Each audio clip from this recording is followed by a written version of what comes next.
வணக்கம். நெருப்பு தமிழர். பஞ்சாப் ஐபிஎல்ல 2வது இடத்துக்கு போயிருக்கிறாங்க.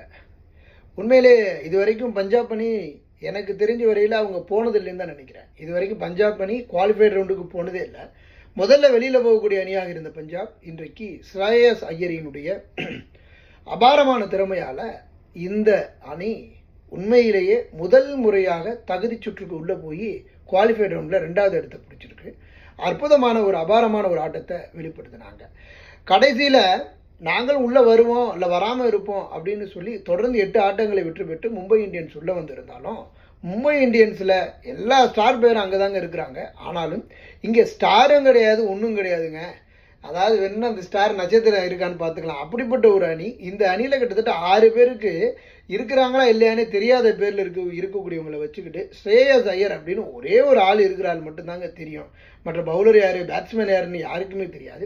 அந்த அணியை உண்மையிலேயே இன்றைக்கு மும்பை இந்தியன்ஸை வெற்றி பெற்று 2வது இடத்தை பிடிச்சிருக்கிறது. உண்மையிலேயே ஒரு மிகப்பெரிய ஐபிஎல் வரலாற்றினுடைய சாதனை தான். ஸ்ரேயஸ் ஐயர் கொஞ்சம் மண்டையாக இருக்கிற மாதிரி இருந்தாலும், கொஞ்சம் இப்படி போகிற மாதிரியான ஒரு ஆளாக இருந்தாலும் ஓரளவு திறமை படைத்தவர் தான் அப்படிங்கிறத மீண்டும் நிரூபித்து, ஓரளவு திறமை இல்லைங்க அதிக திறமை இருக்குது அப்படிங்கிறத நிரூபிச்சிருக்கிறாரு. வாழ்த்துக்கள் பஞ்சாப் அணியினருக்கு.